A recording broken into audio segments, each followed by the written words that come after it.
Mario Ferreiro, qué raro decirte por tu nombre. Tío, ¿cómo estás? Gracias por venir. Me resulta conocida esta cara. Sí, gracias. Mira que te sigo, te suelo hacer comentarios. Me gusta cómo estás llevando este emprendimiento. Y es un lenguaje nuevo que tenemos que adaptarnos los veteranos también. Me gusta. ¿Y cómo te estás adaptando a este tipo de medios? Esta es una pregunta que tenía para más adelante en el podcast, pero ya que lo tocaste, me gustaría indagar ahí. ¿Cómo te estás llevando con esta nueva forma de comunicación en los medios? La verdad es que me está gustando mucho. Primero tiene que gustarte, te tiene que atraer. Estoy siguiendo algunos streaming de extranjeros, como todo el mundo. Argentina siempre tiene una vanguardia. Acá también a nivel local me gustan algunas cosas. Conocí a algunos youtubers que están haciendo entrevistas y bueno, figuras destacadas como mi querida Yolanda Park, con buena producción.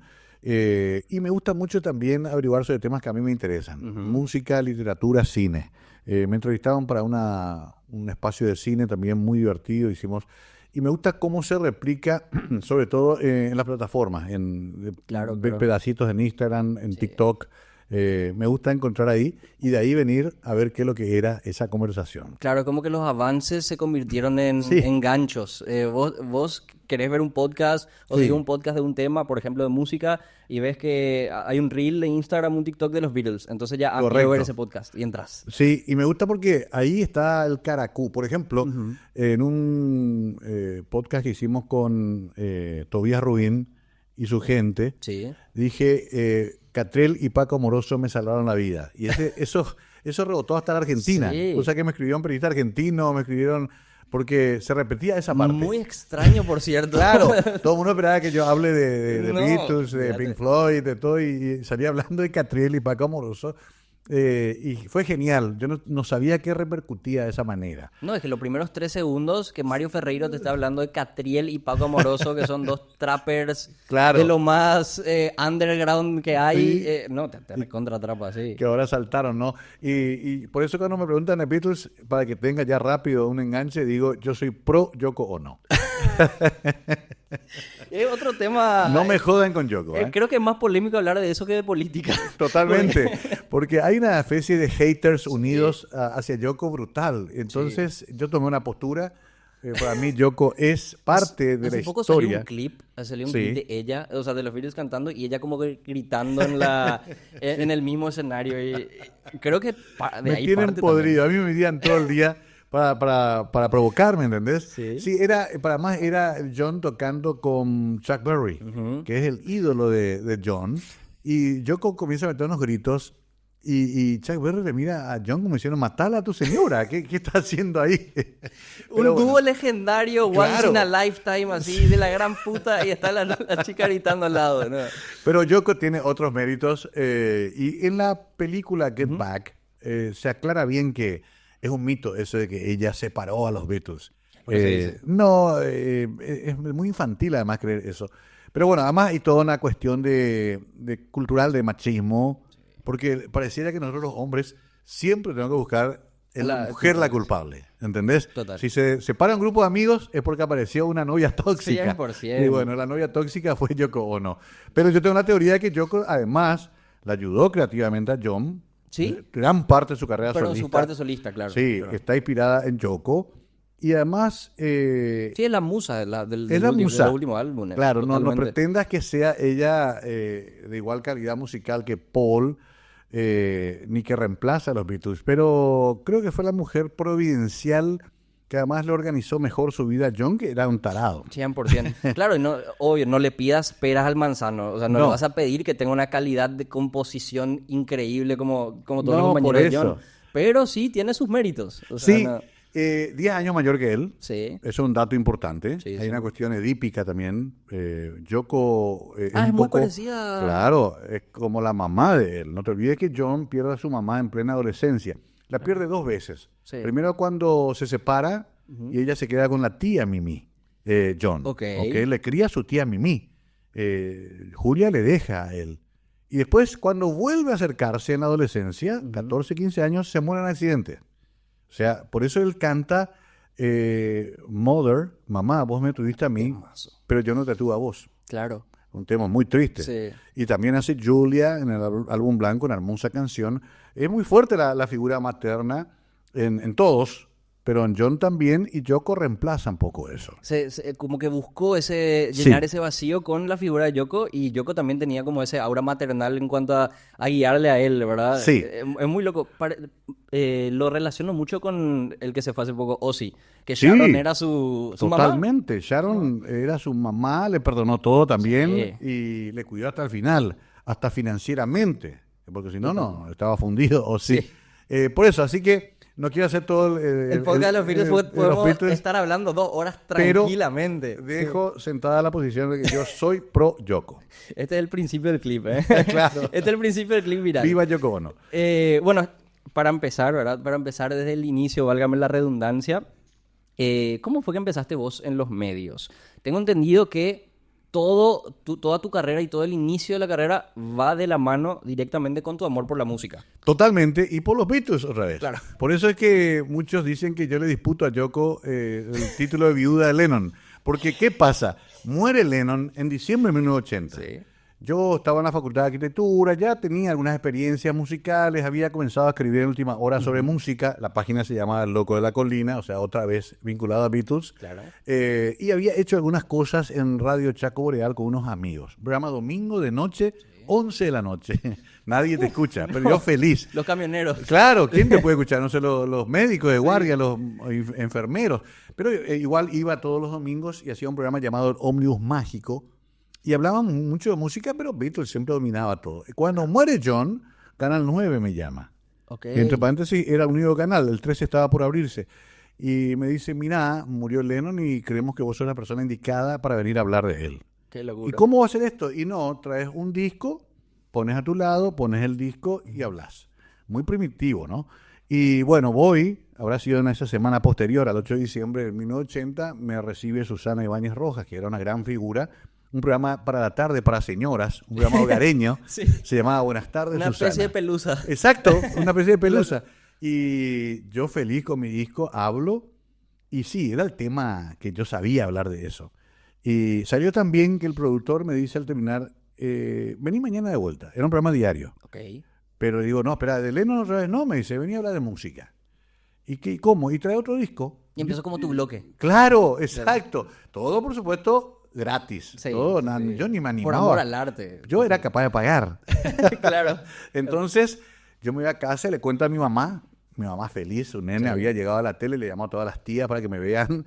Noticia número Claro, primera plana. Claro. El nene llegó a Hollywood y me voy metiendo y creo un espacio de 2-3 minutos que yo preparaba como si fuera, qué sé yo, una película. La tesis. Sí, exacto. Totalmente. Estudiaba, buscaba datos, no había internet, había que buscar revistas, libros.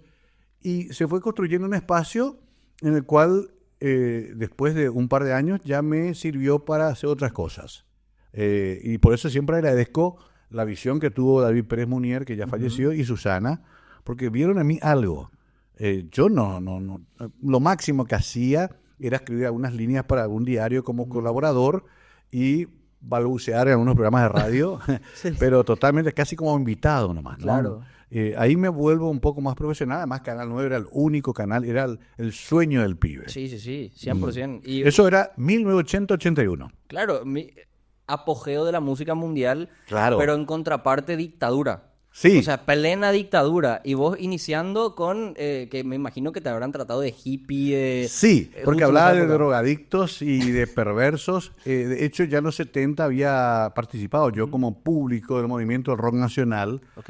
Y estuve en el famoso concierto donde se fueron presos todos los músicos y también el público. ¿Dónde fue eso? En el cine Quinta Avenida, en Cerro Porteño, Ok. donde ahora estaba el bingo, ahí donde se hizo, Sí, ¿conocés sí, eso de sí. Quinta? Ahí era Sí. un teatro al aire libre. Era tipo un anfiteatro. Sí, exacto. Ok. Se llamaba Cine Terraza. Y ahí fuimos los rockeros de la época. Sí.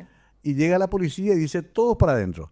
Y yo, como tenía 14, 15 años, me salvo con un compañero. Claro. Y nos dejan ir porque éramos muy pibes. Pero era muy simpático porque eran los músicos subiendo a la patrullera con sus instrumentos y también sus fans. Y también los fans. de la Y por el música. solo hecho de parecer raros, de oler a marihuana y de vestirse raro y el pelo largo. Claro, libertad de expresión no puede. Cero. Ni en pedo. Sí. Cero. Después se le soltó a todos. Hace poco Nicodemo me completó la anécdota. Nicodemo Espinosa. Una época muy linda. Veníamos de esa tradición, de esa cultura. Nosotros queríamos por ese lado. Claro. burlar a la dictadura. Otros eran más valientes, peleaban con armas, otros hacían política, música de protesta. Nosotros creíamos que el rock era la liberación. No, y sí, y también era un escudo protector ante, por ejemplo, gente que sí hablaba abiertamente y había voz de política, que sí se Correcto. exponían ¿cómo te digo? A la censura más fuerte por parte del totalitarismo. ¿Y vos, cómo fue tu etapa en los medios durante la dictadura? Porque Interesante, ¿eh? Porque, todo música primero, ¿verdad? claro, primero música, pero igual en música hay que tener cuidado. Igual, cuidado que no hable de ciertos temas, de ciertas letras, pero bueno, de a poquito. Y después ya, cuando hice temas más generales, todavía en dictadura, lo que había era mucha autocensura. O sea, no éramos boludos, no comíamos vidrio, decíamos, cuidado, hasta acá puedo llegar, Sí. hasta esto puedo decir, lo otro me callo. Funcionaba perfectamente la autocensura. Y cuando no respetábamos ese límite autoimpuesto, llegaba la censura directa. Te llamaba un comisario, nunca me he olvidado del comisario Cantero, Sí. que era el jefe de investigaciones de la parte, digamos, de control, y te decía, le espero mañana a las 10 de la mañana para hablar de eso que usted dijo sobre la historia del Paraguay. Qué locura. Y él es el que tiene tanta fama de brutal y de... Él era más intelectual. Ok, ok. Los más brutales eran los que ya ejercían los apremios físicos. Cururupiré era uno de ellos, otro era, creo que, Camilo Benítez. Había varios muy, muy fuertes. Temible el propio Pastor Coronel también, Sí, ¿verdad? claro. Jefe de investigaciones. Pero Cantero era más de la inteligencia. Igual y más peligroso porque era que controlaba.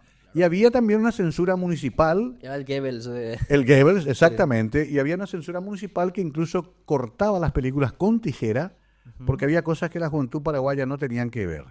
Y llegamos hasta el colmo de que a Charly García se lo prohíbe en Asunción por obsceno y sobre todo porque iba a contaminar las mentes de los jóvenes paraguayos. Iba a contaminar las Sí. mentes de los jóvenes. Una vez que Charly sea, Con digamos... Sui Generis. Ya en esa después. época- ya después. Ah. Sí, como solista, justo él se había bajado los pantalones de tantas veces que lo hizo en Córdoba, algo así. Ok. Y justo la fecha siguiente era Asunción. Y ahí se ponen en movimiento la maquinaria, hablamos en 1986, Sí. faltaban 3 años para que caiga la dictadura, y un juez de la ciudad de Asunción dictamina que Charly es pernicioso para los jóvenes, por lo tanto se prohíbe su concierto. O sea, un juez literalmente Dicta dictaminó una sentencia. una sentencia. Sí, Charly prohibido. ¿Y qué pasó? Que el dictamen dice prohibido que toque en la capital, en Asunción. Entonces tocó en el Colegiales, que ya es fuera de Asunción. Claro. Se le llevó a Charly a la cancha del Atlético Colegiales y ahí se hizo un concierto épico, inolvidable, como todos los de Charly. Totalmente. Qué Pero hasta locura. eso llegaba la censura. No queda tan alejado en mi mente. Claro. O sea, acá vos decís, censura. Ni en pedo. Va a haber gente casi desnuda Claro. tocando en un boliche a la de la mañana, lo más Sí, normal del sí, mundo. Sí, además vinieron ya todos y no hubo Sí. ningún problema. Pero antes era peligroso ¿Y Charly. Rock Summer cuándo fue? Rock Summer fue 2 años después, 1988. Casi terminando la dictadura. Sí, faltaba todavía un año y también hubo un intento de prohibición. Sí. Sí. Primero una campaña muy fuerte diciendo que iba a ser una orgía de drogas y de sexo, lo cual hizo más atractivo el concierto. Totalmente. Ahí dijimos, Publicidad wow, gratis. vamos todos. Como Dijimos. lo que está pasando con Vivi. Publicidad Claro, gratis. claro, qué divertido. Creí que era música nomás. Se llegó a hacer una campaña intensa en la iglesia, Ok. en el púlpito de Cacupé, Monseñor Usaban Aquino, todas las herramientas. todas las herramientas Sí. conservadoras. Muy fuerte, ¿verdad? Hay un artículo muy famoso de Facundo Recalde, un columnista de la época, que dice, se pregunta si Fito Páez es travesti o qué. Así, travesti Sí, o qué. Fito creo que tiene guardada eso en su colección de recortes y proponía censurar y boicotear el festival. Igual se llenó, participé de la producción muy de cerca. Soy el que le anuncia a Soda Stereo a las 2 de la mañana el 17 de enero de 1988, donde pido que la gente vuelva tranquila a sus casas.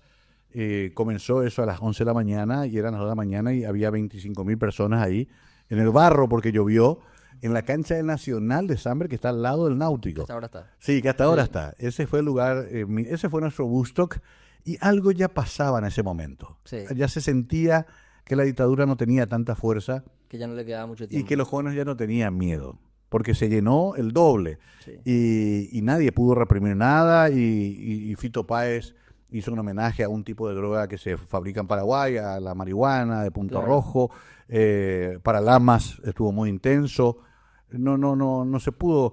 Sí, en las horas previas hubo una incertidumbre porque como queda el Nacional al lado, lo que era la casa de veraneo del general Stroessner, se había molestado por el corte de unos árboles. Okay. Y durante unas horas se entendió que el general había ordenado que se pare el festival. Al final se logró llegar hasta él y era que se pare el corte de árboles. Okay. Entonces siguió el festival. ¿Qué locura? Era ecologista el general. Era una Muy especie bien, general. Sí. Es que es totalmente amigo del medio ambiente.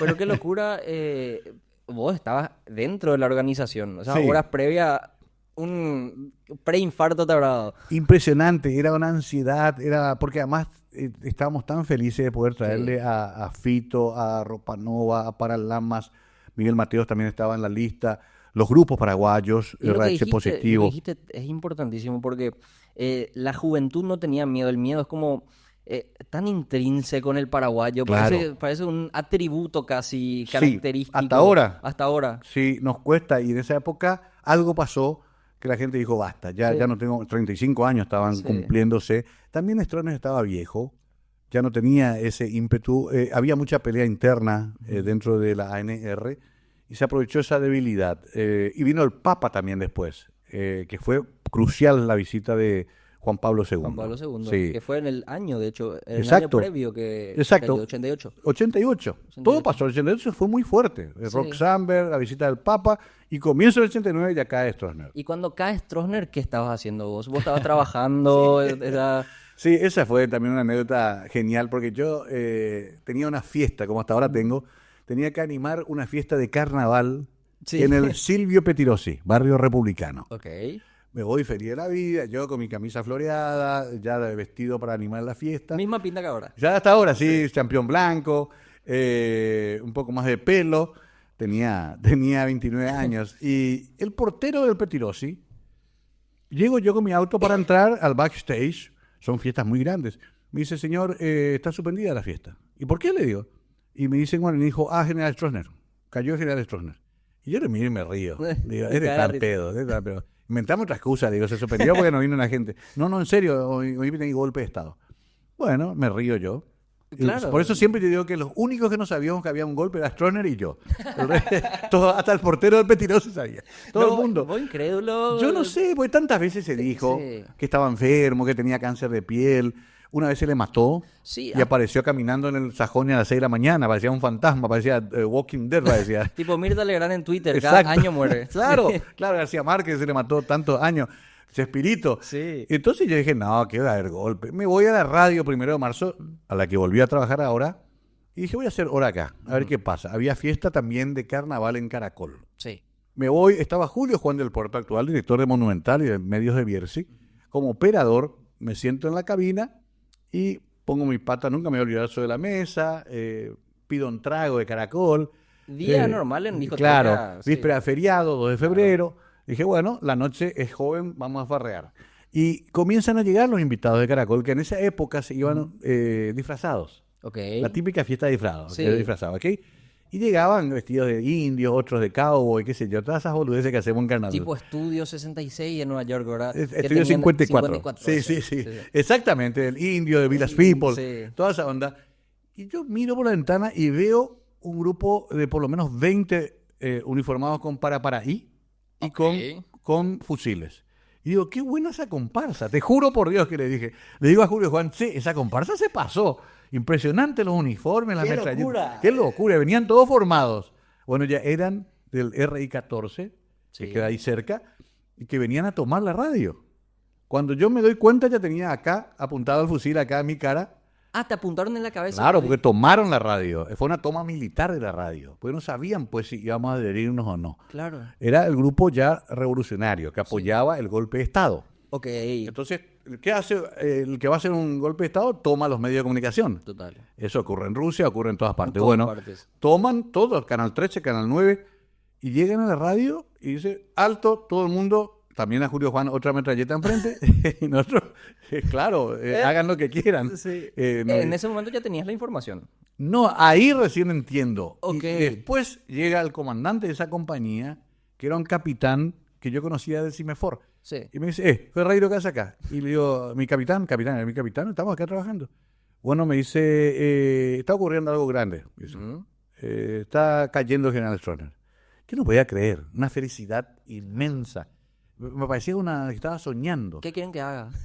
Claro, exacto. Sí. Pero estamos en el mismo bando, le dije. Sí. Y me dice, espera nomás porque está delicada la situación. Nos llevamos todavía muy bien. Y bueno, ahí le llevé yo al capitán hasta la sala de AM.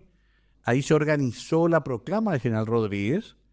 Porque el general Rodríguez hace su proclama por... El famoso discurso. El famoso, estos son los que tengo para ofrecerles. Sí. Bueno, que eso graba Antonio Asunción Farías, que era integrante de Deporte Total de la 780M 1 de marzo. Compañero de trabajo tuyo. Compañero de trabajo radio. mío. Qué locura. Estábamos ahí, en ese momento que se escribió la historia, tuvimos ese privilegio. Igual quedamos todos detenidos dentro de la radio, nadie podía irse. La radio transmite la proclama, 3 proclamas, Sí. donde se anuncia oficialmente que el general Stroessner se ha rendido. Muy interesante. Amanecimos en la radio en carácter de detenidos, pero colaborando. Éramos esos colaboradores de los que... Y nos soltaron a las 6, 7 de la mañana. Ahí yo... Viste, hay un montón Todo, de todo, desde tiempo. las 10 de la noche hasta las 7 de la mañana. Qué locura. Y ahí voy a mi casa, me cambio y me voy directo al centro. Porque Claro. el centro era una fiesta. ¿Sí? Fuimos, claro, era una locura. Mariscal López fue que hubo el quilombo que estaba cerrado. Bueno, ¿verdad? estaba todo baleado, Sí. el batallón escolta, se veían restos de sangre todavía de los soldaditos que murieron ahí. Vimos unas cuantas tanquetas destruidas. Había muerto el coronel Alfaro. Sí. Bravo era, pero igual no nos aguantamos las ganas. Nos fuimos, O sea, le chupó un huevo hablando queríamos ir a maricondo. festejar, se llenó el centro y después fuimos todos al Palacio de López y el general Rodríguez sale a saludar. Habrá sido las 2, 3 de la tarde. Ok. No sentimos ni sueño ni cansancio. Era, imagínate vos, habían pasado 35 años de la dictadura. Fue un momento que me marcó a mí para toda la vida y a pesar de que la democracia está muy cuestionada hoy, yo sí creo que valió la pena y ojalá que nunca más haya una dictadura. Claro, no. Viviste historia. Literalmente viviste no la me puedo historia. quejar. No. Y la relataste también, en cierta parte. Sí, también. Fuiste parte. Qué locura. Estuviste en el medio en donde el productor hizo la transmisión. No sabía esa parte. Sí, No sabía. Y eso que... es un gran orgullo. Ese medio cumple 50 años y volví a ese medio hace 5 años, lo cual me hizo muy feliz porque es un poco mi casa. Porque después en Democracia me quedé mucho tiempo ahí, hicimos grandes eventos también ahí. Sobre todo integramos mucho el rock nacional con el nuevo cancionero. Claro. Y después ya comenzaron a venir los artistas extranjeros, que fue también toda una revolución, ¿verdad? Sí. ¿Cuál fue, dirías vos, tu mejor momento, como dicen los jóvenes, tu prime televisivo, el mejor momento tuyo? O el mejor programa, porque se habla mucho de los noticieros, de la mañana Sí. de cada día, que se recuerda con mucho cariño. Sí, la mañana hasta ahora se reproducen algunos cortos con Yolanda y las travesuras que hacíamos, los chistes, Hasta hace poco creo El que se desnudo. viralizó el desnudo. Sí, que fue... que valió la pena. Después porque Japón, ¿verdad? Fue cuando clasificamos para Sudáfrica.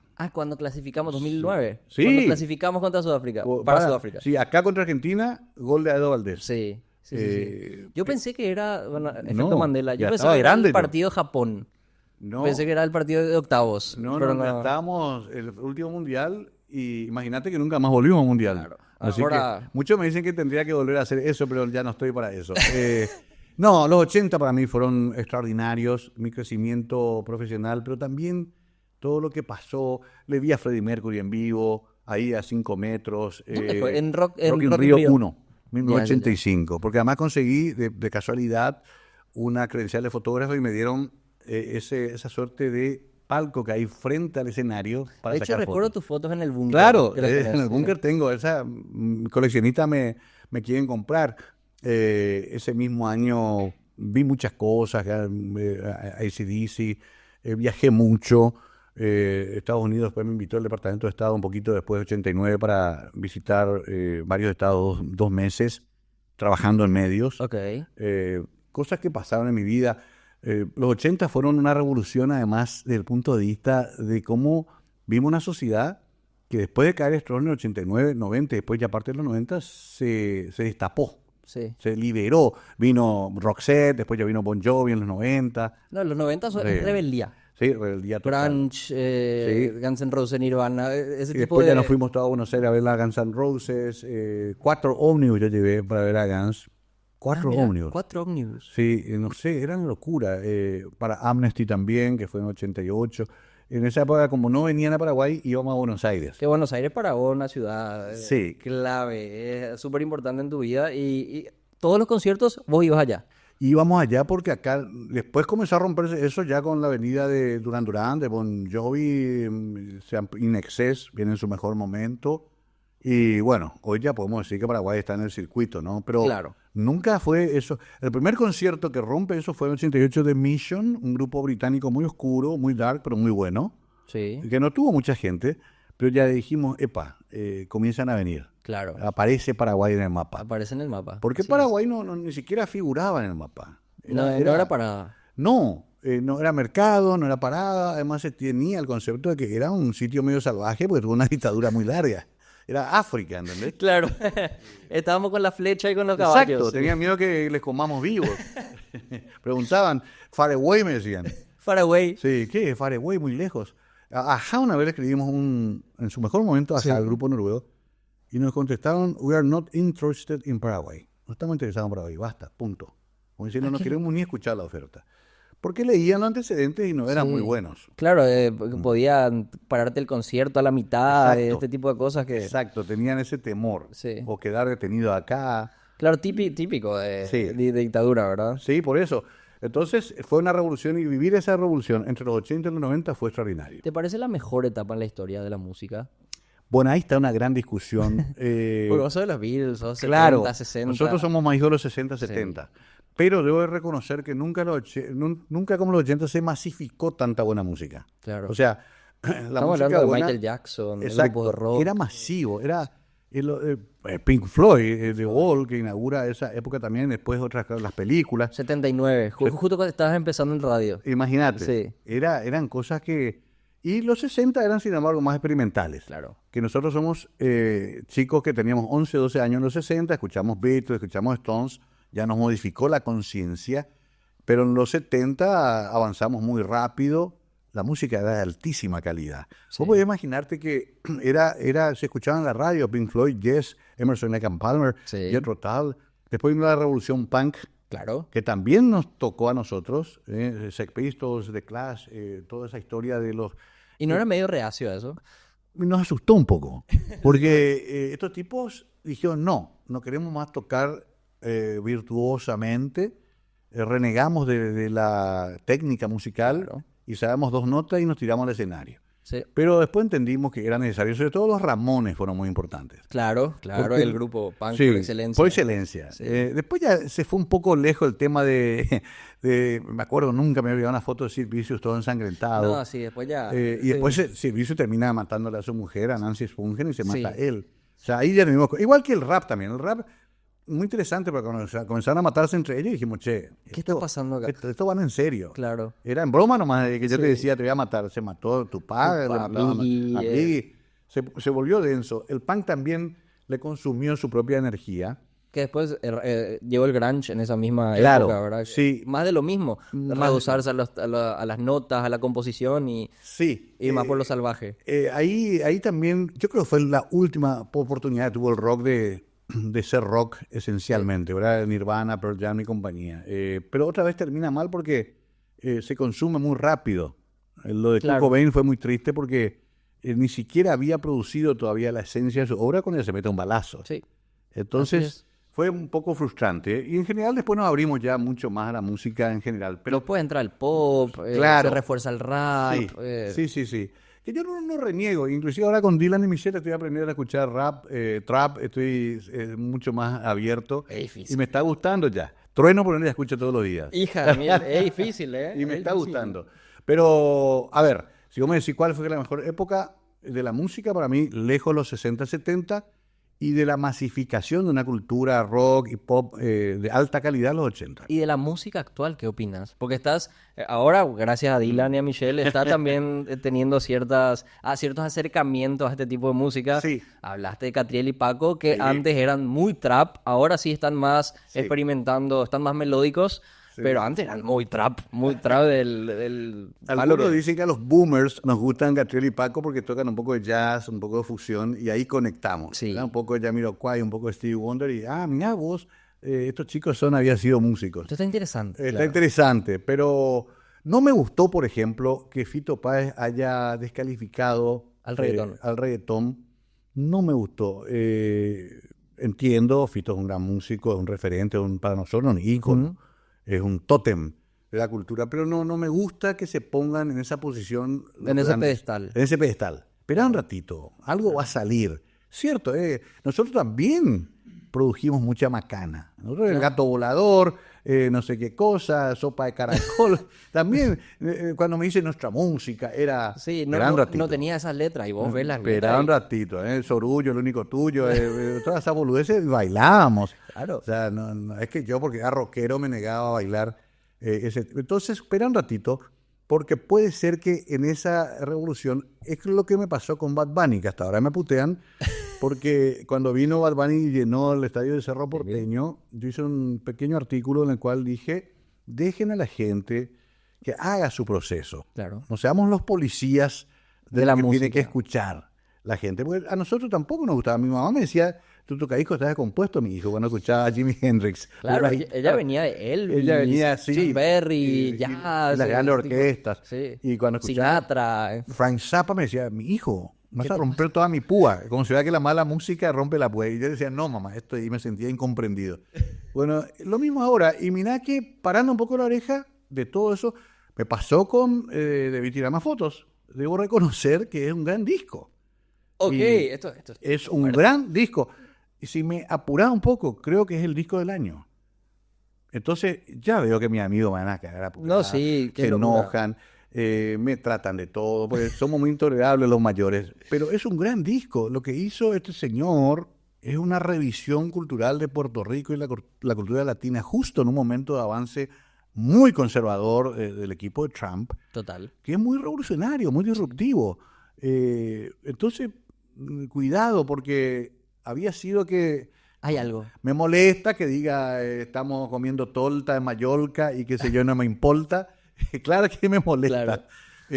Pero también hay que entender en otro contexto, que es que hay música para un momento en que la gente necesita divertirse y no tiene que ser todo tan intelectual. Claro, no tiene que ser todo tan rebuscado. Exacto. O sea, Paul también hizo Obladi Oblada. ¿Ok? Obladi, Oblada. Sí. No es la gran composición no es Shakespeare. artística, Es más, letrista. Sí. John lo torturó toda su vida burlándose de ese tema, pero se le cagaba de risa en la cara. Le Sí. decía, compusiste esa porquería. Vomitaste esa Claro, letra, pero vos te vas a una fiesta y te piden Obladi Oblada. Entonces, seamos un poquito más tolerantes. Y por ahí puede ser que surjan cosas interesantes, como de hecho yo creo que están... Como pasó también en Estados Unidos, que el rap era diabólico, era horrible, y terminamos escuchando tipos muy interesantes. Eminem, a mí me parece, pero es esencial en la cultura de la última parte del siglo XX. Rompe esquema absolutamente. Estamos hablando de un rapero blanco. Blanco. En ese momento, vos decís. Hay que trabajar sobre los discos de Eminem, entender, Beastie Boys también... todos estos tipos que cantaban Fight the Police y todas esas cuestiones, todo ese grupo de Crompton, NWO. sí. Dr. Dre es digno de ser estudiado. Por eso, cuidado, porque cuando esos aparecieron, nosotros los rockeros decíamos, qué porquería esto. Claro. Y hoy, 30 años después, decimos, espera un ratito, era Hay interesante. Sí. Entonces lo que hizo Fito no me pareció bien, porque él tiene que estar más adelante que la crítica del señor Maduro, Sí. que le pone nervioso la música estridente. Me recuerda un poco a la interacción que tuvo Lali Espósito, una cantante argentina, Sí. no sé si le conoces, con Charlie, que Lali se acerca a él y le dice a Charlie, hola, soy muy fan tuya, yo también hago música, le dice. Y Charlie en su Charlie máximo le dice, ya está hecha. Y se aleja. Bueno, Charlie tiene varias de esas, ¿verdad? Sí. Cuando tocó acá en el Club de la Serpiente, como era una actuación espontánea, dijo, esto más que unplug es unpack, porque nadie me va a pagar. Unpack. Bueno, y yendo también, que es importantísimo a tu carrera de DJ, ¿verdad? Que hasta ahora Sí. tocas y algo que te encanta, pero tuviste como dos etapas muy definidas, que después vamos a hablar un poco más en profundidad de esa etapa, que es previo a tu recuperación, ¿verdad? Sí. Y luego de tu recuperación. Correcto. Que son dinámicas totalmente diferentes. Sí, ¿qué pasa? Que el DJ tradicional primero labura todas las noches. Claro. Segundo, trabajamos en cabinas, en discotecas, en boliches. ¿Sí? Ese ambiente es muy fuerte. 100%. Es casi como una cena de rock, ¿verdad? De muchos excesos. Y además se consideraba aburrido lo del DJ que no tomaba. Era medio descalificante. Vos decís, no toma, no va a ser buen DJ. Y siendo DJ te ofrecen de todo. De todo, ahí vos sos el rey de la noche, pa. Estuvo bueno mientras duró, hasta que yo me di cuenta que también afectó. Claro. Varias veces se nos apagaban equipos, hicimos algunos desastres en cabina. Se comenzaba a desordenar la cosa. Después paré mucho tiempo porque el consumo también me alejó del placer de la música. Ocurre, le pasa a los músicos, le pasa a todo el mundo. Entra el consumo y te quita justamente lo más lindo, que es disfrutar de algo. Empezaste a atormentarte por lo que antes te gustaba. Exacto, tanto. y lo peor es que hoy justamente le dije a una amiga que me visitó en mi estudio, estos discos que vea, que acá 10, 15 años no los toqué. Qué locura. Es como que te va sacando todo. Y tuve un alejamiento de lo que más me gustaba en la vida. Sí. Increíble, ¿no? Y la recuperación me da una especie de renacimiento, de volver a mis raíces, de profundizar el tema, y me da otra vez la posibilidad de seguir trabajando en eso. Claro. Increíble. Entre las muchas cosas que me dio, los beneficios que te da recuperarte de las adicciones, está el recuperar tu vida normal, por la cual había sido que lo que me gustaba no era el desastre que acompañaba a la música, sino que la música. Y tal vez te empezó a gustar también de otra forma. Mucho más, obviamente, no ni comparación. A ver, uno entiende mejor los procesos, uno aprecia mejor la buena música, uno va entendiendo otra vez todo el mecanismo de producción de un hit, de un éxito. Hoy disfruto plenamente, pero plenamente de lo que escucho. Con la sustancia, te lo va a decir cualquier DJ. Hay DJ electrónicos muy buenos que mataron su carrera por el consumo. Aunque parezca una música propicia para Claro. el consumo. Pero ni ellos pueden producir buena música cuando ya están embotados. Entonces sí, la recuperación, entre otras cosas, me dio otra vez vivir con intenso placer la música. Que fue tu propósito desde siempre. Que es lo que me ¿verdad? movió toda la Es lo que vida. te movió toda la vida. Toda la vida. Yo no tengo un recuerdo tuyo de no haberte visto escuchando música o haciendo algo relacionado a lo mismo. Claro. Mi terapia, vos sabés, Sí. porque después de todo, siendo intendente, siendo periodista, el refugio siempre es una horita ahí en el estudio, Totalmente. escuchando música, experimentando, enganchando. En mi caso, con vinilos, que también forma parte de una cultura muy propia a mi época. Claro. Que tiene toda una cuestión ritual de tener la tapa, el disco, el plástico. Yo tengo la teoría de que hay vinilos que no tocaste. Claro, porque son tantos. Sí, no, es enorme, una barbaridad. ¿De dónde te viene eso? Vos ¿Cuándo sabés que empezaste? pasa mucho con los libros también. Ok. Que uno a veces compra libros que no lee y tiene ahí. Sí. Hasta que alguna vez, por algún motivo, ese libro ha sacado tanto mesita de luz. Alguna vez. Puede ser que no ocurra nunca. Claro. Con los discos pasa lo mismo. Lo que yo hago es generalmente dirigirme a cosas que sé que me van a interesar tarde o temprano y que en su momento los voy a escuchar. Es seguro que no escuché todos. Imposible, son como 20.000 discos. En un show vos tocás 150 discos. Claro, y de las Máximo. típicas, ¿verdad? Y tener los clásicos tenés que poner sí o sí. Sí o sí. Entonces ahí no hay mucho que experimentar. Antes usábamos mucho también en radio, que permitía mover un poco más. Y después, sobre todo, en audiencias privadas con gente, con amigos, ¿verdad? Igual te puedo decir que sigo descubriendo cosas Claro. y que me siguen faltando cosas. Te siguen faltando cosas. Todavía, No, sí, no. todavía. El coleccionista nunca obtiene satisfacción. Nunca se sacia. Nunca, exacto.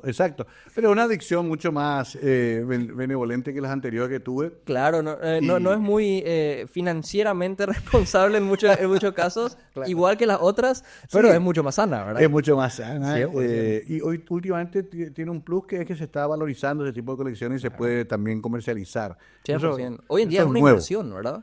Hoy es casi una inversión. A mí me impresiona cómo cambió eso. Distorsionó un poco el mercado también. La especulación. Sí, porque siempre. hay gente que te aparece con un disco de los Beatles y te dice, este sale 240.000 Dólares. dólares. No, le digo, espera un ratito, sale $50. Claro. ¿Entendés? Y se va desilusionado. Pero sí, todo vale mucho. Es un soporte que se valoró mucho en los últimos años, ganó un estatus, Sí. también un poco de novismo. Sí. Pero en mi caso es para escucharlos y para usarlos, nunca para guardarlos ni para tenerlos. Hay gente que tienen todavía sellados sus discos. Sí, sí, sí. De hecho, vos tenés Tengo varios. yo algunos sellados, pero porque no tuve tiempo, pero Claro. no porque hay gente que los compra, los sella y los tiene ahí. Sí. O sea, está sellado y nunca más se va a tocar. Eso tampoco. No, es mucho ya. Es un mucho. montón. Lo que antes hacíamos mucho es comprar 2 de cada ejemplar. Por ejemplo, Dark Side of the Moon de Pink Floyd había que tener 2. Había que tener 2. Uno para ¿Por qué? usar y otro de guardar sellado. De colección. Es Sí. que es tan lindo el arte. Claro. Yo me acuerdo de que me habías mostrado, yo era muy chico, tenía como 10 años, y me habías mostrado en tu búnker un disco que antiguamente se vendían discos de una sola música. Sí. Y eran como un poquito más grandes que CDs. Exacto. Nunca me voy a olvidar de eso. El famoso simple de 7 pulgadas. Sí, y si ya eras acumulador con los vinilos, no me imagino si tenés de esa época otra vez. O sea, Claro, eso nos salvaba mucho. Yo uso hasta ahora esos discos. ¿sí? ¿Y Giran cómo? en 45, tienen un solo tema de cada lado, 7 pulgadas. Y era como bajar un tema de Spotify. Claro. ¿Entendés? Claro. O comprabas un tema. Y a veces, en Asunción, el único que tenía ese tema era yo. Entonces vamos a lo de Mario, porque él tiene ese tema. Sí. U otro de Jockey. Claro. A lo sumo podíamos sacar una copia en cassette. Pero el que tenía... Spotify andante eras vos. Claro. O sea, si yo quería escuchar Sí. este tema, Sí. me tengo que ir a contigo. Y comercialmente eso era bueno porque vamos a contratarle a Mario porque tiene tal tema que está de moda. Ah, mira. Hasta que otro traía, ¿verdad? Claro, Y así era la tenía una especie de competencia. exclusividad por el Sí, contenido. era un poco odioso también porque éramos muy celosos de nuestros discos y Imagino. ahora cualquiera en un teléfono tiene la discoteca mundial. Totalmente. Cambió, se democratizó también. En un pendrive, Claro. tenés todos los temas habidos. Aún así, vos habrás leído por ahí que se dice que todavía no se pudo digitalizar ni más del 30% de lo que hay en vinilos. Ah, no sé. ¿En serio? No, porque no hay tiempo material. Tanto se publicó, Claro. ya de la época de los años 40 hasta los 90, que lo que se digitalizó hasta ahora es lo más importante, obviamente, Sí. pero hay muchísimos tesoros escondidos que nunca todavía bajaron al lenguaje digital. O sea, vos tenés un porcentaje en tu colección que vos no podés encontrar en Spotify. Así mismo. Tampoco podés encontrar en YouTube. Así mismo. Eso es un poco también el tesoro del tema del vinilo. Claro, qué locura. Hay incunables que todavía no. Y a veces se cuelga de repente en YouTube alguna versión. Pero todavía hay música por descubrir. Podemos hablar de música, otro podcast, vamos a hacer Claro. entero de música. Sí. Pero quiero ir también a otra parte que la tocas mucho en TikTok, que de hecho que vi que te relacionaste mejor con estos medios tocando Sí. este tema y hablando de este tema y te ve muchísima gente. Veo videos tuyos de más de 500,000 de reproducciones, Sí. de más de 1,000,000 hablando de este tema, justamente en el podcast de Fabio, que le mando un abrazo, que es desde el otro lado, ahí lo tocaste más profundamente. Hasta el hartazgo lo hablaste, Sí. de las adicciones.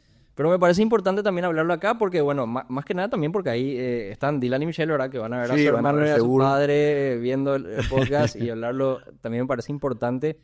¿Qué es un adicto y qué son las adicciones? Sí, primero te agradezco porque es un tema que yo lo desarrollo casi como una especie de legado que quiero dejar, ¿ok? Claro. Hay que perder el miedo, el tabú, de esto hay que hablar.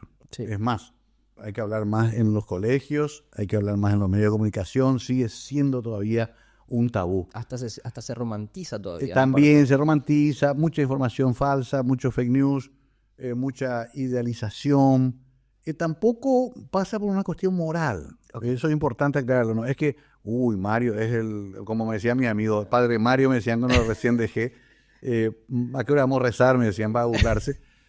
No pasa por ahí tampoco. A ver, el tema es que hay que entender primero que la adicción es una enfermedad grave, crónica, progresiva y mortal, ¿verdad? Que tiene 3 destinos posibles, que son la internación, las cárceles y la muerte.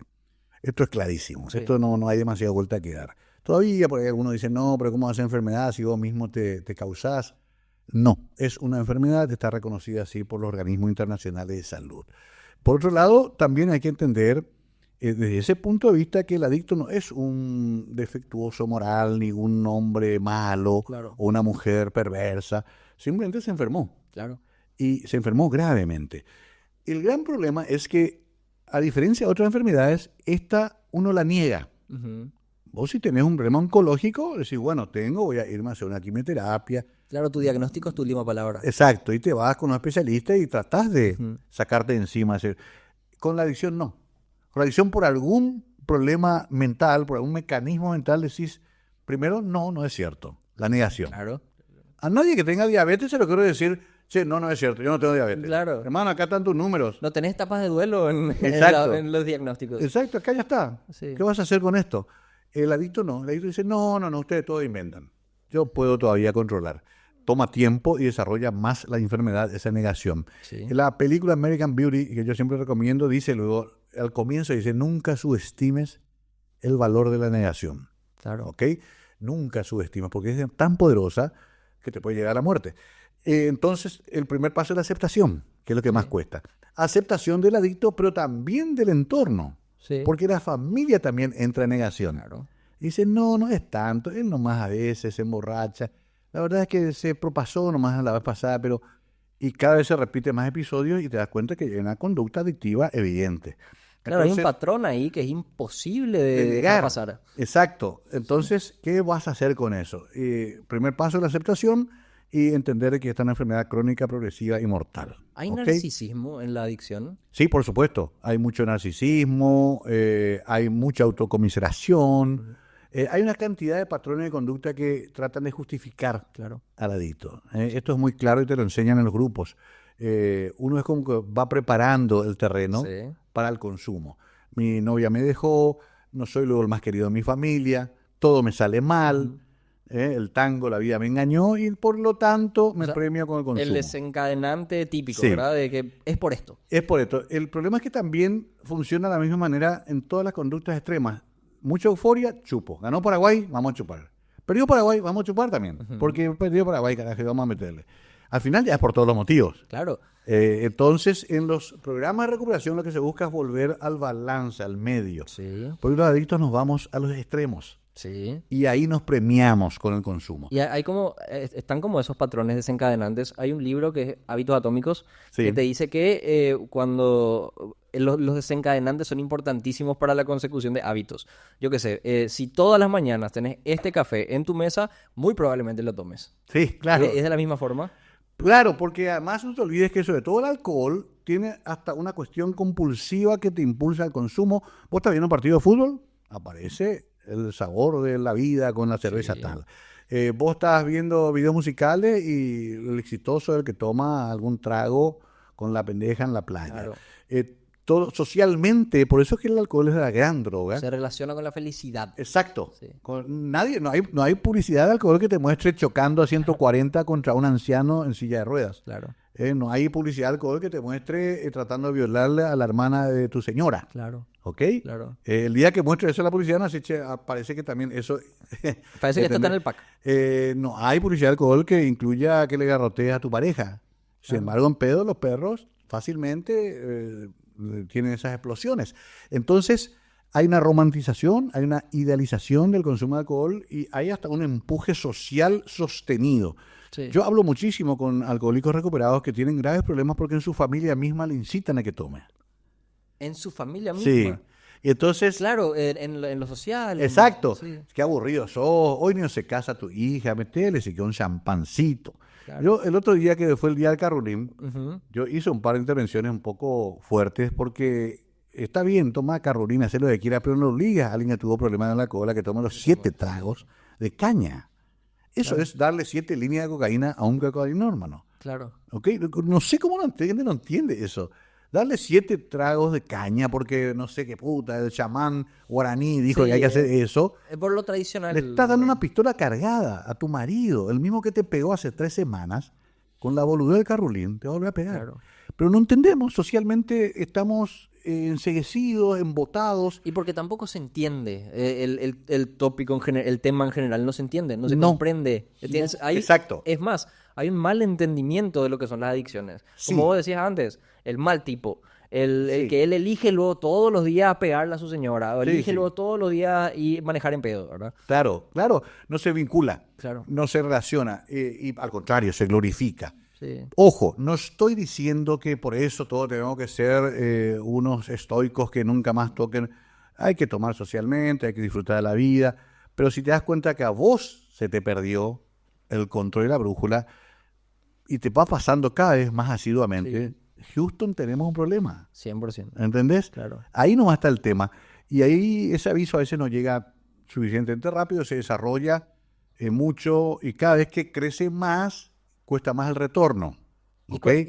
¿Cuál fue tu relación con estos desencadenantes? Porque yo nunca te vi, por ejemplo, No, ese es nunca otro te vi punto. tomar un trago. No, bueno, voy a, cuando aparecí en mi vida ya había dejado. Sí, sí. Yo tengo 23 años, Casi lo que tengo de vida. sí, 23 años. El 15 de agosto del 2002 fue mi último consumo. Ok. Ahora, en estos días hizo 23 años. ¿Qué pasó antes? Porque eso me dice mucho. Sí. Me dice, pero vos venías a la radio, vos laburabas normalmente, tuviste tu familia, ganaste tu Paraná de oro, Claro. eras exitoso. La procesión del adicto va por dentro. Sí, Por eso también es tan complicado. Y cuando sale a flote ya es a veces muy tarde. claro. Ya existe una macana, ya que chocaste, ya le jodiste guita a tu mejor amigo. Y ahí entra un ingrediente importantísimo del que hablas también, que es la culpa, que es La dificilísimo. culpa, exacto, ya lidiar te con. sentí una mala persona, por lo tanto consumís más. Porque el adicto además es curioso, es simpático, porque el adicto le tira combustible al incendio, creyendo que lo va a pagar. Claro. Debo plata, bueno, voy a comprar más merca y mira, voy a ver qué hago. Obvio, vas a deber más plata y justamente jalando merca no vas a pagar tu deuda. Claro. Y después ya va a venir el dealer un poco nervioso porque no le pagaste. 100%. Y- Y después ya vas a vender un electrodoméstico de la casa de tu mamá. Exacto. Requiem para un sueño, película que siempre recomiendo. Peliculón. Que va vendiendo la ladera de su mamá, ¿te Sí. acordás? Y Trainspotting. Que es Trainspotting, otro película. una obra de arte, pero además crudamente muestran hasta la muerte de un bebé en un proceso de consumo. Y hay una frase que me encantó que dicen al final, si la aspirina era adictiva, también le vamos a meter. Lo cual te indica que no es, porque la gente dice, el fentanilo. Ahora salen todos esos tipos, todos así, y estamos todos asustados. Ya que viene el Ah, que fentanilo. viene el fentanilo. Hermano, la caña clandeco es más fuerte que el fentanilo y está matando más gente en Paraguay hoy. Ojo, Bueno, ahí vamos a entrar en otro tema. sí, o sea, Ahí vamos a entrar en otro tema que es muy interesante también. Porque nosotros tampoco somos todólogos. Los recuperados hacemos mucha evangelización de lo que nosotros sabemos.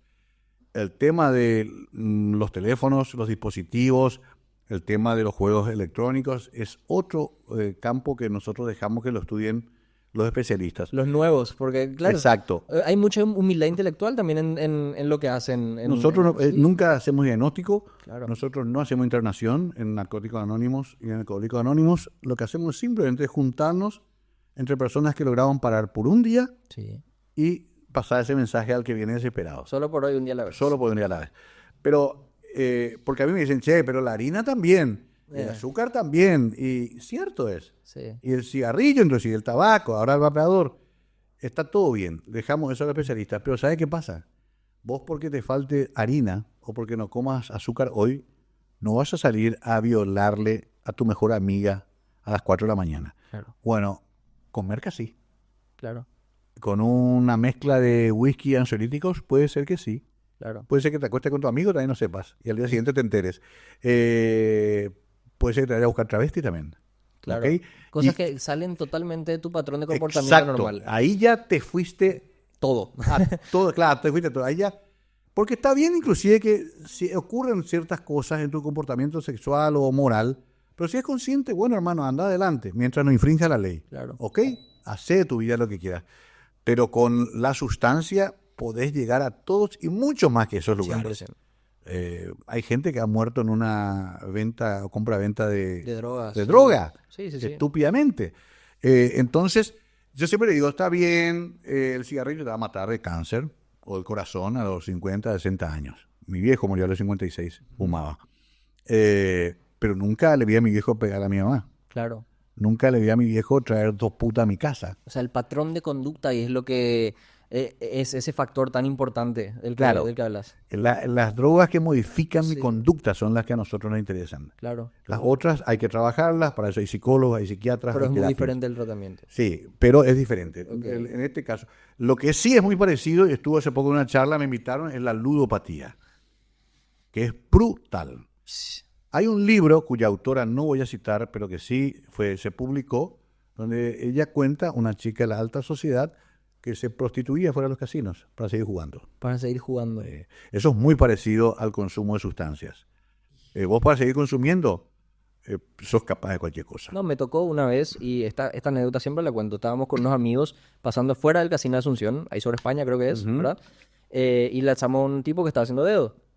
Un señor de unos 30, 35 años. Nosotros teníamos 18 años cuando eso. Y estaba haciendo dedo, le alzamos en la camioneta y dice que ese mismo día no ese mismo día, pero que estaba en un proceso, estaba muy desesperado, pues no sabía cómo le iba a contar a su señora que había perdido no plata, ya había vendido la camioneta, o sea, estaba en una situación muy jodida. Esa fue la primera vez que yo Que dijiste, wow, llegó la ludopatía, la vi como como ni información. siquiera sabía Claro. de su existencia, ¿verdad? Qué bueno eso, que estuvo bueno tener esa experiencia. Sí. Es así, y es así con las drogas también. Por Y en eso, la juventud, como ves, es muy diferente, por supuesto que cada persona es un mundo, ¿verdad? claro, Pero es muy diferente el tratamiento. yo trato de no ser tan, digamos, hablar desde un atril, desde un pedestal. Creo que la juventud... A ver, el que salió del casino desesperado y perdió todo es un caso extremo, Sí. lo cual no quiere decir que hay gente que se va, juega 2, 3 fichas y se va a su casa feliz. Toma un whisky y se va. Claro. Los chicos también van a irse, yo no pretendo que sean todos monjes tibetanos. Van a probar su vapeador, van a probar un traguito de, qué sé yo, Smirnoff. Un porrito. Hasta un porrito, todo, paciencia. Con la merca siempre es más difícil, siempre yo aclaro de que, porque es demasiado rápida la adicción. Hay drogas que son demasiado inmediatas. Porque te hace sentir demasiado bien. Claro, O sea, un pico de... y está sí. comprobado hasta químicamente. Entonces ahí yo sí pondría un reparo, pero no se va a evitar eso. El problema es que ellos tienen que saber, los chicos, desde el principio, de que pueden quedar atrapados en la enfermedad. Claro. A mí una vez sobre el SIDA me explicó muy bien un doctor. Mm. Porque antes teníamos teníamos un terror. pavor, sí. A mí me agarró también la etapa de... Los 90, ¿verdad? Sí, 80, 90. nosotros Sí. durante los 70, 80 ni nos cuidábamos. Claro. Lo máximo del peligro era un embarazo no deseado. Pero nada, y una enfermedad venérea se curaba con penicilina. Y de la nada... De llega repente dijeron, te puedes morir. Sí, Ah, no, por entre los tipos nomás. No, ahora también te puedes morir con mujeres. con mujeres, sí. Hija de... Entonces estábamos todos... No queríamos tomar tereré del mismo Del mismo vaso. vaso. Sí. Yo me acuerdo de tomar tereré con Federico Moura y se murió después de un año de virus. Qué locura. Y me quedé pensando varios días qué me va a pasar. Me hice análisis. Por la desinformación. Claro, por era todo el año 86. Claro, no corría como ahora que vos podés agarrar Bueno, tu y hay un celular. médico aguayo, creo que fue, me dijo algo genial. Me dijo, mira, es como que vos metas tu mano en un frasco lleno de arañas. Sí, Pero hay una o dos nomás que tiene el veneno que te va a liquidar. ok, Las otras te van a morder y no te va a pasar nada. claro, Bueno, y pasa lo mismo con los chicos. claro. De todo ese grupo del colegio que va a tener unos momentos de consumo, anécdotas de juventud, la mayoría va a pasar de largo. Y va a hacer sus vidas pero pasará, el último quedará, algunos nos quedamos. Algunos se quedan. Es una lotería, Fabri. 100%. Mi familia es absolutamente abstemia. Mi padre nunca se emborrachó en toda mi vida. Mi madre tampoco. Nunca los viste. Mis hermanos tampoco. Claro, Son aburridos. Toman gaseosas claro. en los almuerzos. Y yo saqué la lotería. 7º hijo, el único que ganó la lotería al revés. Pero bueno, Claro. eh, O sea, no es que puedes decir un ambiente, una infancia que te llevó no, claro, que es hereditario, que es Típico, genético. sí, sí, sí. Por eso, 1000 razones y ninguna decimos nosotros. Por eso ya no Ok. buscamos más la razón. Se pierde mucho tiempo en decir, ¿por qué yo soy adicto? ¿Y por qué mis hermanos, 6 hermanos, son todos normales? ¿Y por qué a mí me gustó la cocaína y papá era más serio con un militar? Y bueno, hermano, te tocó, punto, Te basta. perdés en la definición si... Vamos a si hacer te- algo con eso. Claro. ¿Me entendés? Es brutal, porque eso contradice inclusive los tratamientos más profundos, Ujú. psicoanalíticos, todos esos tratamientos yo respeto. Pero nosotros ya no tenemos tiempo, tenemos que decir, paremos un día a la vez y veremos qué pasa. Además estoico Sí. como el objetivo. Es Sí, como sí. más práctico. No se puede dejar de consumir consumiendo, no se puede consumir con éxito. Claro. Son definiciones que a mí me marcaron. Yo siempre explico, y tampoco hay sustancia mágica. Si hubiera, ahora está de moda un chip que te pones y ya no tienes más ganas de chupar. Que no... Bueno, ya conozco varios recaídos. Sí, yo también. Si fuera así tan fácil, no hubiese muerto Amy Winehouse. Claro. Si fuera así tan fácil, Kurt Cobain no se hubiese metido un chumbazo en la boca. Si fuera así tan fácil, Michael Jackson estaría produciendo su nuevo álbum. Estaríamos todos felices. No es así. No es así. Es una enfermedad mental, física y espiritual. Espiritual. Sí, y lo que más rápido se recupera el físico. Vos dejás de consumir cerveza, Sí. azúcares, a los 3 meses sos Michael Jordan. Claro. ¿Vos sabés eso? Sí. Vos dejás de consumir un año y un poquito tu cabeza comienza a enderezarse.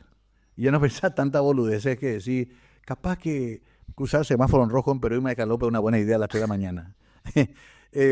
Y te puede tomar el resto de tu vida para así lograr un equilibrio espiritual. Y vos empezaste con la recuperación espiritual, ¿verdad? Yo empecé primero con una recuperación de abstinencia que fue dura, porque sí, de la noche a la mañana, Claro. mi cervecita a las 7 de la tarde.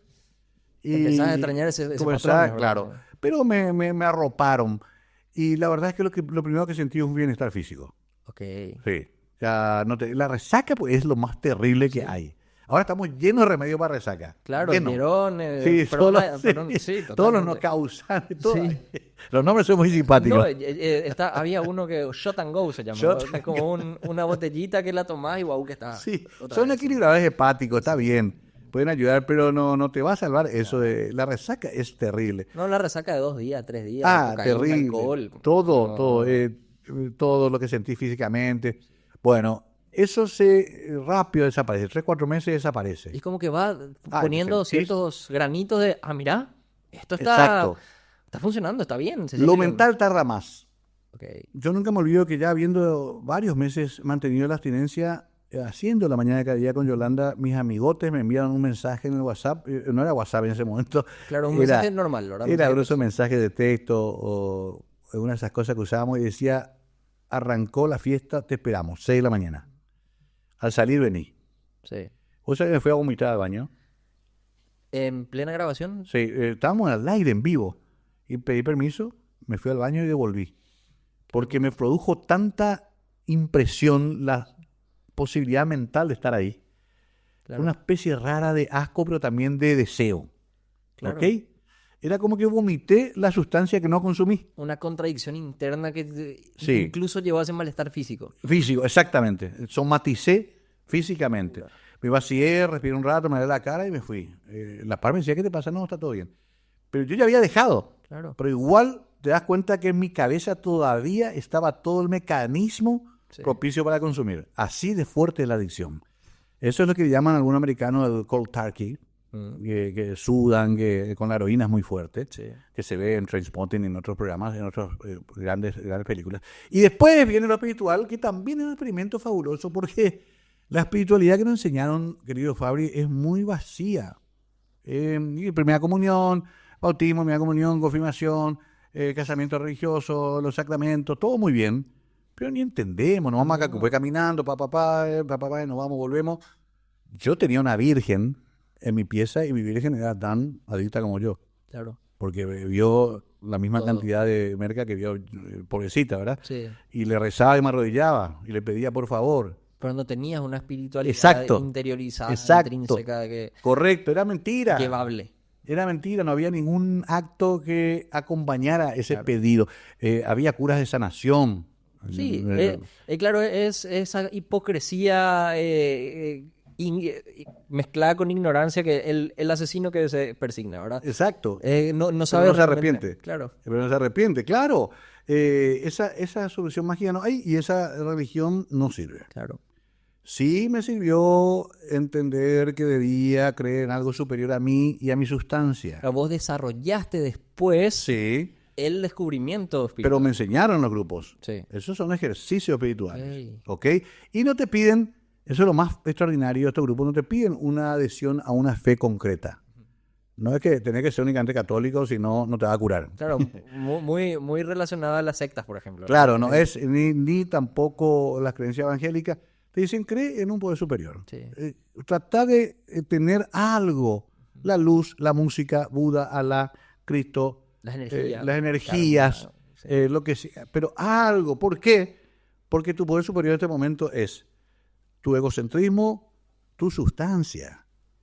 El adicto adora su sustancia, la cuida como si fuera el Dios. Claro. ¿Ok?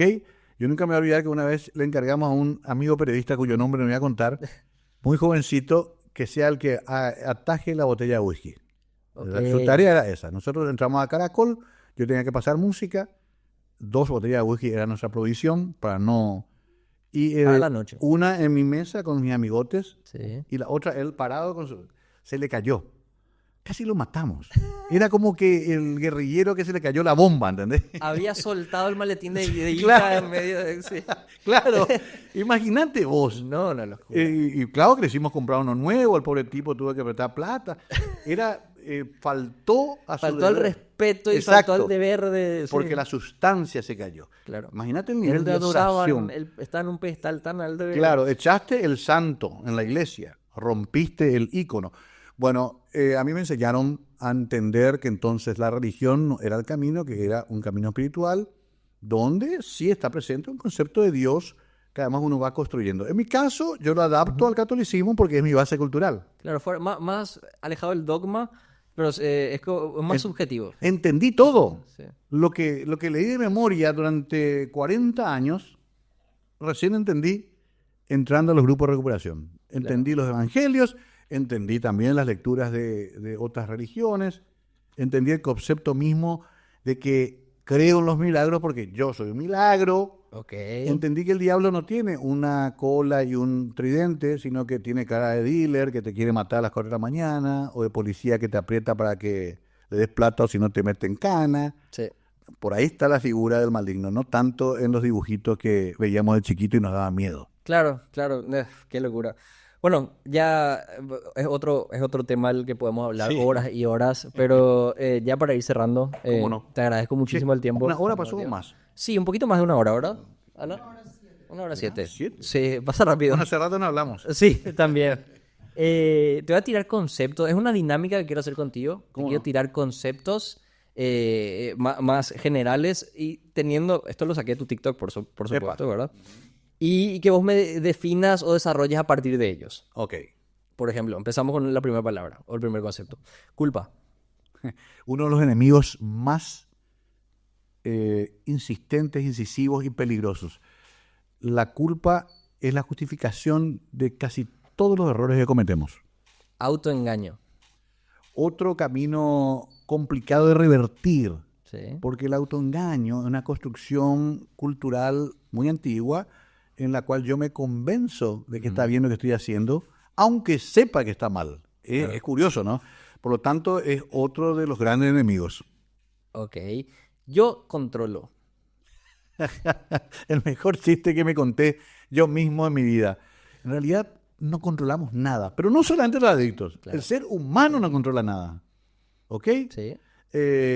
Mañana se puede caer el avión que le trae de vuelta de Alaska a Donald Trump a la Casa Blanca. Claro. Terminó su superpoder. El hombre más poderoso del mundo. Y se va así como vino. Y se va, termina. Entonces, una de las cosas que más me tranquilizan es que no controlamos absolutamente nada. Para siempre o nunca más. Otra de las palabras, me da risa porque son palabras que he dicho mucho en mi vida y que nunca más es la palabra que te prohíben en las primeras reuniones de los narcóticos anónimos. Pero más aplicable otra vez a todos los aspectos de la vida. Porque no sabemos tampoco. Es una soberbia muy grande decir nunca más sin no saber lo que va a pasar el próximo minuto. Pero sí, es especialmente perniciosa esa terminología cuando uno es adicto. Porque se impone una promesa que sabe que no va a cumplir. Claro, ahí entra un poco el narcisismo también en juego. Claro, que nunca más, si sabes bien que no va a ser así. Pero la repetimos, la decimos Y no hace falta ser adicto. Nunca más voy a tomar después de una noche de resaca. Claro, así. nunca más voy a estar con alguien que no amo, nunca más voy a engañarle dinero a mi amigo, nunca más voy a sentarme en una mesa de póker. Claro. Cuidado con los nunca más. Mejor decir, hoy no, mañana veremos. De ahí viene solo por hoy un día. Claro. a la vez. Grupos de recuperación. Para mí me salvaron la vida, yo les pido que se vayan, así como se fueron 1000 veces a Capiatá, a Ñemby a buscar una bolsa, así como entraron al bañado sin miedo a las 3 de la mañana para buscar un toco, vayan a un grupo, no pasa nada, se sientan ahí, escuchan y por ahí puede ser la diferencia entre la vida y la muerte. Tío, muchísimas gracias por venir. Muchas gracias por tu tiempo. Espero que se pueda repetir en otra ocasión hablando de otros temas. Y bueno, te dejo despedir el podcast. Yo me despido de ustedes, gente. Nos vemos el siguiente domingo. Probablemente sea domingo. Y bueno, nos vemos, tío. Gracias, Fabri, con agua ya ahora brindamos, pero sobre todo feliz por lo que estás haciendo, que es muy importante también. Y la única cuestión que puedo decirles es una sugerencia, no un consejo. Hay una vida mejor por fuera del consumo. No hace falta decir, ya voy a ser así siempre y este va a ser mi final. Acá está una prueba viviente, sí se puede.